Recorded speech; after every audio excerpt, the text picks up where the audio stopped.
Hello!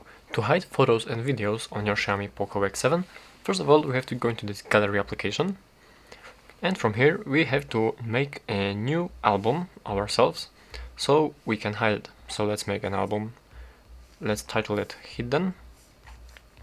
Alright, and now we can select which photos or videos we want to hide. So let's for example choose these videos and photos, and now accept it with the check mark, and you can copy these videos and photos. It will be visible in your folders, in your regular album and in the hidden, but obviously we want it to be hidden, so we press this move, and right now the files has been moved from this camera file, from this camera album to this hidden album, and right now to hide it we have to press and hold, and right here as it's selected we have the hide option.